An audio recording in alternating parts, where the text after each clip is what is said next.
Salut à tous, j'espère que vous portez bien. Je fais cette petite vidéo de SmackDown Review, du SmackDown qui a eu lieu donc le 14-11-2017.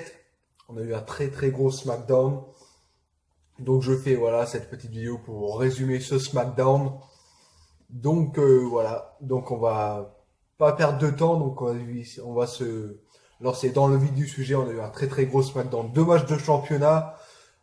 Ça a été énorme puisqu'il y a le retour de Daniel Bryan, beaucoup de choses à dire. Voilà, on va se lancer dans le vif du sujet. Du coup, on a commencé le SmackDown donc avec justement avec Daniel Bryan. Daniel Bryan qui a effectué son grand retour après 2 semaines d'absence. Il était absent puisqu'il s'est fait attaquer dans les vestiaires de Raw par Kane. Du coup, Daniel Bryan est revenu pour pour s'expliquer un peu, pour dire qu'il est bien de retour, tout ça. Après, j'ai pas trop bien compris ce qu'il a dit puisque c'est en anglais, donc du coup, puisque moi je comprends pas trop bien l'anglais, donc du coup j'ai pas totalement compris, mais voilà, je m'en excuse. Mais voilà, je pense qu'il a, après puisqu'il a prononcé le mot Triple H, donc je pense il a dû dire quoi. Ils ont rajouté Triple H à la place de Jason Jordan, mais nous on a John Cena. Voilà, SmackDown vont démolir Raw Survivor Series. Et puis pour ce soir, on est prêt pour l'assiègement de Raw. SmackDown est chaud pour ce, voilà, est prêt pour ce soir. Voilà. C'est un. Et puis après, Daniel Bryan nous a présenté le champion de la WWE, AJ Styles. Et puis il nous a fait un peu. Daniel Bryan a fait un peu comme Paul Heyman. Voilà, il a fait exactement Paul Heyman, Daniel Bryan. My name is Daniel Bryan et je suis l'avocat du Defending Undisputed champion de la WWE et Jay Styles. Donc voilà, il a fait un peu son Paul Heyman. Honnêtement, le segment, je l'ai pas trop kiffé parce que franchement, attendre des promos qui durent des heures comme ça, c'est chiant, des minutes, ça fait mal au crâne, c'est chiant. Voilà, il y a Daniel Bryan. Après Daniel Bryan, c'est rare qu'il fasse, il fait rarement. C'était juste la première fois qu'il fait une telle promo comme ça parce que d'habitude il parle pas spécialement beaucoup. Mais là c'était rare. Mais sinon voilà, les Paul Heyman ou encore il y a Enzo Amore qui parle pendant des heures pour Enzo Amore pour rien dire. Et puis parfois Paul Heyman c'est intéressant, mais voilà. Sinon c'est chiant quoi. Mais voilà, c'est que moi j'ai pas trop kiffé hein, franchement. Après, j'ai oublié de vous dire qu'au tout début de show, avant que le SmackDown commence, on a eu Shane McMahon qui était dans les coulisses avec le roster de SmackDown. Voilà, il a dit qu'on était prêt pour l'assègement de Raw et que voilà, Corbin a pris la parole en disant que le Miz va se faire démolir au Survivor Series. Les filles, Becky Lynch notamment a dit que voilà, il va briser le bras d'Asuka, ils vont battre la Team Raw au Survivor Series.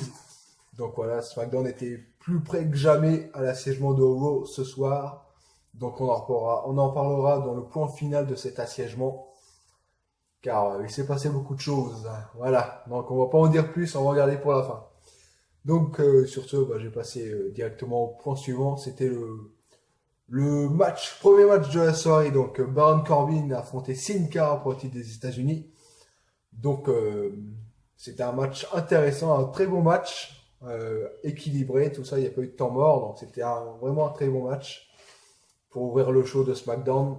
Sin Cara, franchement, je crois que c'est la première fois qu'il a un match en un contre un pour un titre. Je crois qu'il a eu sa chance face à Cesaro quand Cesaro détenait le titre des États-Unis à l'époque en 2012, donc ça remonte voilà, à 5 ans, voilà. Mais sinon, on a un contrat pour le titre intercontinental cette fois-ci, je crois. Non, je dis des bêtises. Un contrat encore pour le titre des États-Unis. La dernière fois, il avait perdu face à Cesaro. Ça remonte, voilà. Comme je vous l'ai dit, ça remonte à 5 ans. Puis là, 5 ans plus tard, il est challenger numéro 1, même titre, au titre des États-Unis. Mais il n'a pas réussi à récupérer cette ceinture. Car Baron Corbin, là, pardon, l'a pris dans son Head of Dames, une prise que j'adore particulièrement, tout comme le catcheur. Franchement, Baron Corbin, c'est un très très bon catcheur. Énorme catcheur, franchement, ceux qui l'aiment pas, je comprends pas parce que franchement, il a tout pour plaire. Il a le catch, le physique, voilà, il a tout quoi. il a l'intelligence. Bon, après, certes, il y a eu un petit manque de bol lors de la période de SummerSlam, il a perdu sa mallette plus son match face à John Cena à SummerSlam. Donc il a pas eu de bol là-dessus, mais il a réussi à remonter la pente en gagnant le titre des États-Unis à Hell in a Cell. Donc voilà, Corbin, franchement, bon, c'est un très bon champion. Franchement, j'espère qu'il va pas perdre son titre maintenant. Enfin, qu'il va pas perdre son titre dans les mois à venir, notamment face à Clash of Champions. Car il va défendre son titre, c'est sûr, parce que Clash of Champions, c'est le rendez-vous des champions. Et donc, Baron Corbin sera mis en danger à Clash of Champions, c'est sûr. Mais face à qui, ça, je ne sais pas. Et après, voilà, pour Sin Cara, est-ce qu'il aura encore une autre chance? Ça, je ne sais pas, puisque pour ma part, il n'a pas de droit de revanche, puisqu'il a perdu son match pour les États-Unis, comme c'est pas lui le champion, donc il n'a pas perdu son titre, donc il n'a pas le droit à une revanche.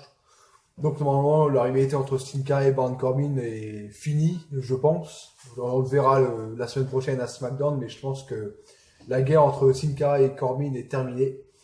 Donc Corbin va pouvoir avoir un nouveau challenger, je pense. Après, je sais pas qui. Après, dans la SmackDown preview, j'avais parlé de Bobby Roode qui pourrait être pas mal. Bobby Roode contre Baron Corbin, ça aurait de la gueule. Hein. Ce serait pas mal du tout comme rivalité. Après, affaire à suivre, qu'est-ce qu'ils vont faire avec Bobby Roode, tout ça. Mais franchement, ce serait pas mal de voir ça. Ce serait le premier gros test de Bobby Roode.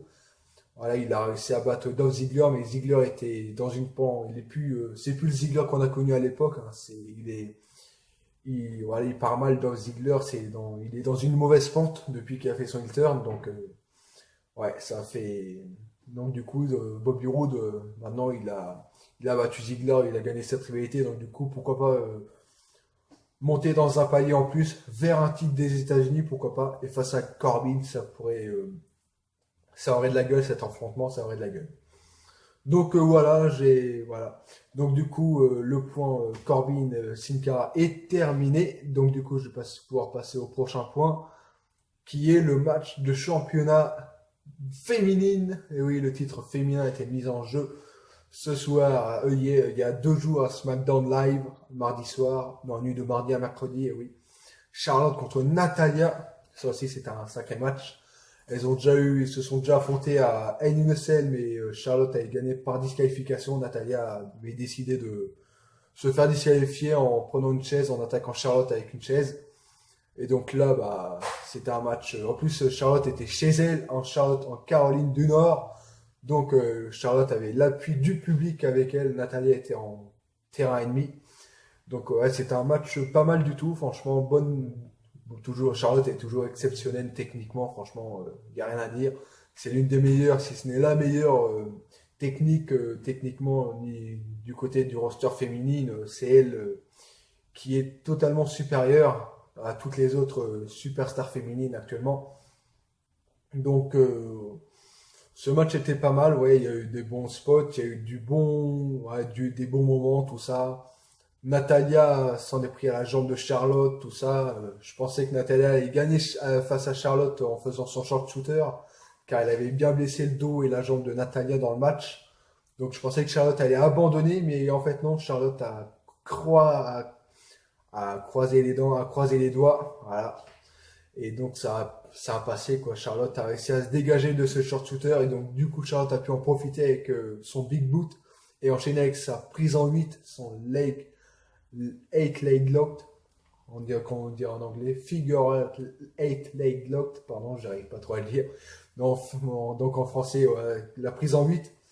Donc et Charlotte a réussi à faire abandonner Natalia et donc Charlotte est la nouvelle championne féminine de WWE SmackDown elle devient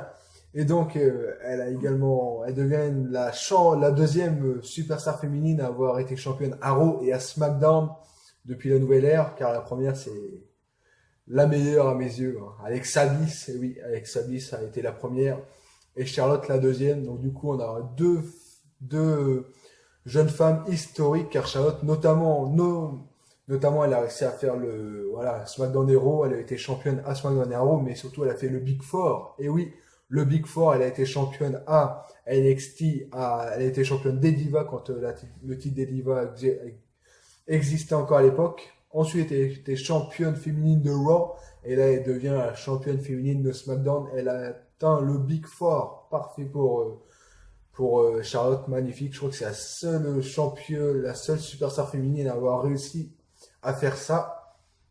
Donc voilà, c'est historique pour Charlotte. Voilà, elle rentre dans l'histoire. De toute façon, elle était déjà entrée dans l'histoire avant. Donc voilà.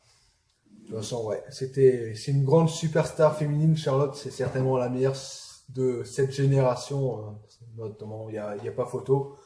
Voilà, faut être objectif. Même moi qui est un grand fan d'Alexa Bliss, je dois avouer que voilà, Charlotte, niveau technique, elle est nettement supérieure. Mais je pense que voilà, sur Survivor Series, on va avoir un dream match entre les deux jeunes femmes, hein. On a l'une qui a été la première championne d'Euro et de SmackDown et l'autre qui a atteint le Big Four.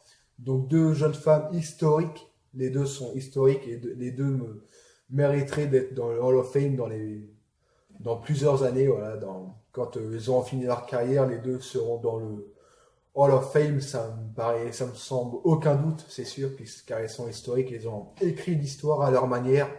Donc voilà, au Survivor Series, on va avoir un magnifique match. Mais bon, on va revenir sur le SmackDown, car après le SmackDown, justement, Charlotte a été en interview avec Renee Young, et donc voilà, elle avait les larmes aux yeux, et voilà, elle a envoyé un message clair à Alexa Bliss que voilà, Alexa Bliss ne la battra pas à Survivor Series, donc voilà. Charlotte a ajouté quelques autres mots, je crois qu'elle a parlé également de Ric Flair, qui voilà, elle a fait tout ça pour lui, tout ça, etc. Après, j'ai pas, voilà, comme je vous l'ai dit tout à l'heure, hein, je comprends pas trop l'anglais, donc du coup, je fais court un peu là-dessus. Mais après le match, quand Charlotte partait pour rentrer dans les vestiaires, on a eu Ric Flair, et oui, Ric Flair a fait son grand retour pour féliciter sa fille. Ouais. Donc c'était un beau segment, un segment émouvant, donc c'était ouais, pas mal du tout. Donc ensuite, voilà, c'était un magnifique match, un beau segment de fin de match également. Donc du coup, on va enchaîner avec un prochain match. Du coup, on a eu Jay Uso ou Jimmy Uso, je ne sais plus exactement. Je crois que c'est Jay Uso contre Chad Gable, un match 1 contre 1. Un match pas mal du tout. Ouais, c'est deux bons. Chad Gable, techniquement, il est présent. Et Jay Uso aussi. Donc, c'était un bon match. Pardon. Donc, ouais, on a eu des bons spots là aussi. Mais après, on voit bien que Chad Gable et Shelton Benjamin sont vraiment passés du côté obscur, hein, sont vraiment passés du côté heel. Et les Usos ont fait inversement. Les Usos sont passés du côté face. Ils sont plus face maintenant. Ils ont fait un face turn. Donc, voilà, maintenant ça se voit. Maintenant, ça se voit clair et net que Shelton et Chad Gable sont passés du côté heel. Déjà, Shelton Benjamin a essayé d'intervenir dans le match à SmackDown, dans le match pour faire perdre Jey Uso. Donc voilà. Et donc, on voit bien de toute façon le regard que fait Chad Gable, tout ça. Il a plus un regard noir. Donc, ouais. De toute façon, le heel turn, là, il est en route, mais il faut qu'il se confirme un peu plus quand même parce que ouais, certes ils ont fait des petits coups par derrière du genre quand ils ont affronté le New Day, Shelton Benjamin a foutu un coup de pied dans le dos d'un membre du New Day pour faire gagner son équipe. Après voilà, on a eu juste que des petits trucs comme ça. Après on n'a pas eu vraiment de grosses trahisons du genre Shelton et Chad Gable qui attaquent une équipe face franchement dans le dos, tout ça, un truc comme ça. Non, c'était juste des petits trucs comme ça, donc c'est pas énorme, mais on voit très bien que le heel turn est bien en route pour cette équipe. Je pense qu'elle pourrait faire des ravages. Je pense que la rivalité déjà n'est pas finie entre les Usos et Shelton et Chad Gable. Je pense que ça va continuer jusqu'à Clash of Champions. Je vois bien un match pour le titre entre les deux équipes. Ce qui pourrait être un match énorme, voire limite historique, car niveau technique, les deux équipes n'ont rien à envier. Et elles sont superbes techniquement, donc ça risque d'être un match énorme si on a ce match-là à Clash of Champions. En tout cas, moi, je dirais oui, hein, je signerai tout de suite pour cet affrontement, car on a déjà eu un match de championnat entre les deux équipes à SmackDown la semaine dernière, si je ne me trompe pas. Les Usos avaient gagné, donc le match n'était pas vraiment terrible, donc Clash of Champions en plus c'est en pay-per-view, donc du coup il y a plus de monde. Et donc bien évidemment les catcheurs veulent vont veulent faire une énorme prestation que lors des SmackDown, tout ça, où il n'y a pas spécialement beaucoup de monde. Donc du coup, voilà. Donc ça risque d'être énorme n'a, si cette rivalité reste continue, quoi. Ça va être énorme.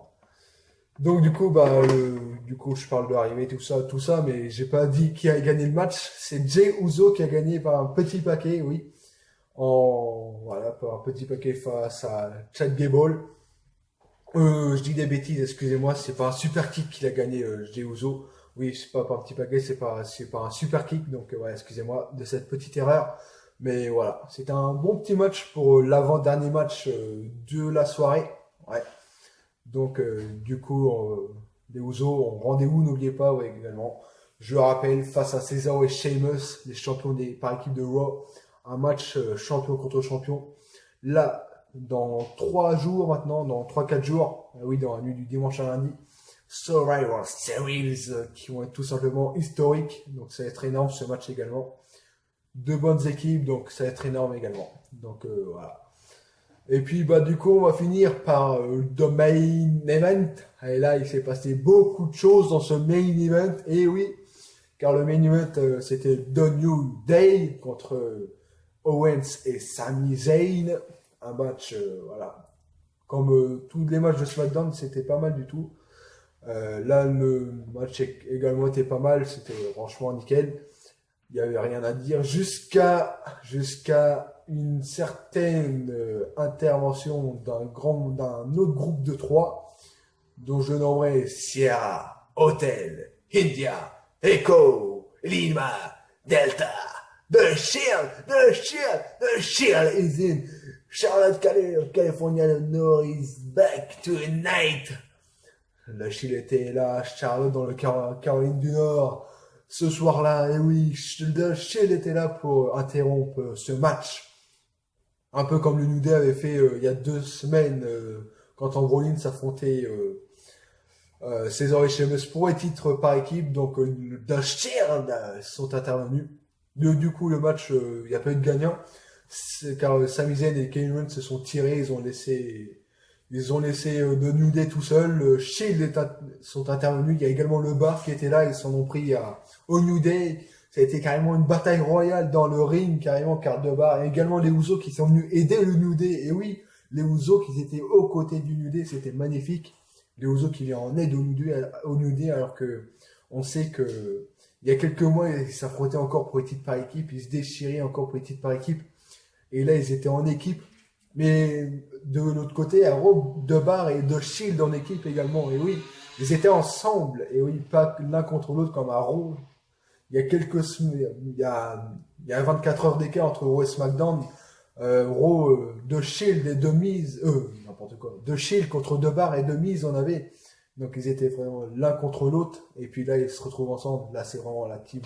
Ils se sont battus pour Raw, les couleurs de Raw, ils se sont vengés de la saison de SmackDown, le lendemain de TLC, et puis du coup c'est parti en cacahuète car tous les rosters de SmackDown sont arrivés dans le ring, Ziggler, etc., Bobby Roode, Nakamura, les Eyebrows, mais le Raw n'avait pas dit leur dernier mot car il y avait également Apollo Crews, Titus O'Neil, Samoa Joe, Finn Balor qui étaient là, ils ont démoli petit à petit, ils ont démoli SmackDown, pardon.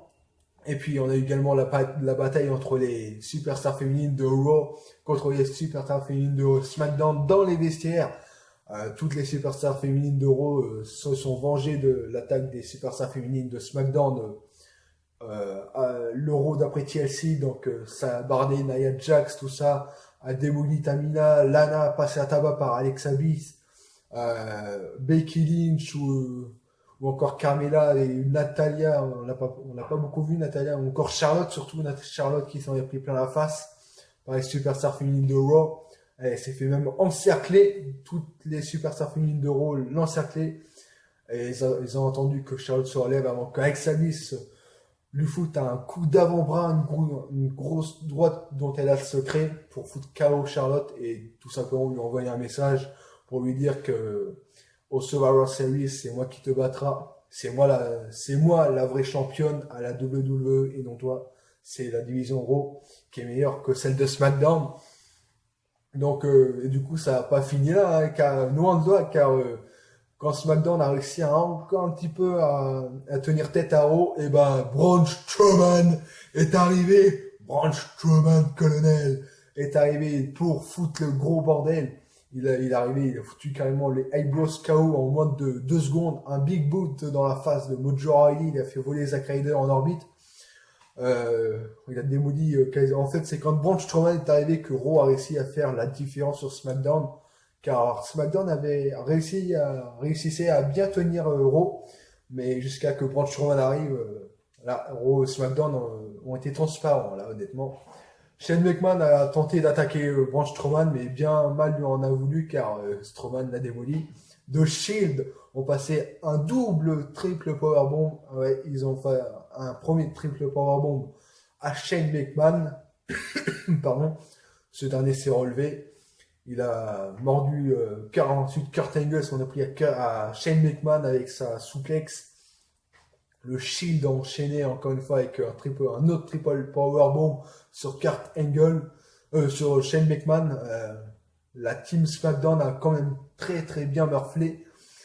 Franchement, si on doit dire quel a été le meilleur assiégement entre Raw et SmackDown, ça a été logiquement Raw. Raw était logiquement plus percutant dans leur attaque sur ce SmackDown, car déjà SmackDown n'ont pas attaqué le manager général, ils s'en ont pas pris physiquement à Kurt Angle, c'était juste pour envoyer un message. Contrairement à Kurt Angle et à roster de Raw, eux ils s'en ont pris à Shane McMahon. Donc, mais après à cette époque-là, Shane McMahon n'avait pas encore annoncé sa couleur, il n'avait pas encore dit qu'il serait dans la team SmackDown. Donc c'est peut-être pour ça que, enfin non, c'est le contraire. Kurt Angle n'avait pas dit qu'il était encore dans la team Raw, donc du coup c'est peut-être pour ça que Shane McMahon et la team SmackDown n'ont pas attaqué Kurt Angle, mais mais au contraire que ouais, là ce soir-là, Kurt Angle s'en a pris à Shane McMahon et ouais, l'avantage, voilà, c'est clairement Raw qui a pris l'avantage, honnêtement. Braun Strowman a démonié tout le monde, encore une fois. On voit bien que c'est le monstre parmi les hommes. Et puis moi, c'est le truc qui me désole un peu, c'est qu'on n'ait pas Kane dans la team Raw, hein. Franchement, c'est dommage qu'il n'y ait pas Kane dans la team Raw, même si moi je suis pour la team SmackDown. C'est dommage que Kane ne soit pas dans la team Raw ou ne soit pas au Survivor Series, tout simplement. Tout comme Bray Wyatt, car ils auraient pu amener un plus pour Raw, la division Raw, dommage. Pardon. Mais après, de l'autre côté, à SmackDown, il y a aussi des absents du genre Rousseff ou Dolph Ziggler ou même l'ancien champion de la WWE, Jinder Mahal, qui ne seront pas au Survivor Series. C'est dommage. Mais en tout cas, ouais. Pour revenir à ce SmackDown-là, franchement, SmackDown ont été mis KO. Tout a pété. Oui, le Shield, Kurt Angle, Braun Strowman, Curtis Axel, j'allais dire, non. Que t'as Apollo Crews, pardon, je cherche son nom, Apollo Crews, Titus O'Neil, Samoa Joe, Finn Balor, ils ont fait le boulot. Du côté des féminines, tous les superstars féminines ont fait le taf pour démolir celle de SmackDown.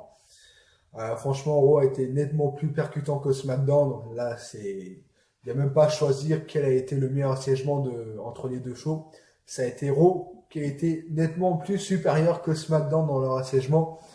Donc maintenant, bah, ça reste à prouver, ça reste à voir si tout ça, ça va se confirmer au Survivor Series. Quel sera le meilleur show au Survivor Series, Raw ou SmackDown. Donc, voilà, c'est un très bon SmackDown. Si je dois le noter, je mettrai un bon 9 sur 10, hein. Franchement, c'était pas mal du tout. Peut-être l'un des meilleurs SmackDown que j'ai pu voir de l'année, peut-être. Ouais, donc c'était un magnifique SmackDown juste avant les Survivor Series. Et oui, de toute façon, la SmackDown s'attendait à l'assiégement de Raw, mais ça s'est tellement passé trop vite que SmackDown n'a pas réussi à s'organiser. Raw a été tellement très malin là-dessus. Donc, ouais, la démolition de Raw sur SmackDown Live a été tout simplement énorme. Donc voilà, tout ça, c'était pas mal. Un très bon SmackDown. Donc moi, je vais vous retrouver demain, normalement, pour ma vidéo top et flop de la semaine, du show de la semaine. Et comme c'était SmackDown qui a été élu le show de la semaine, donc je reparlerai de SmackDown demain. Donc du coup, bah, et puis également samedi, je ferai la preview des Survivor Series. Voilà, je vais revenir sur tous les matchs de la carte. Voilà, les matchs par équipe, le match pour titre par équipe, féminin, intercontinental contre champion des États-Unis, New Day Shield, le match à 5, euh, Brock Lesnar et Jay Styles. Et puis voilà, je crois que j'en ai pas oublié, je crois pas que j'ai oublié d'autres matchs. Je crois pas. Et voilà, je vais revenir sur cette carte-là samedi, normalement. Donc voilà, sur ce, portez-vous bien. Et donc, n'oubliez pas, soyez très fiers d'être fan de catch. Et moi, je vous dis à plus et à demain. Salut les gars. Bonne soirée.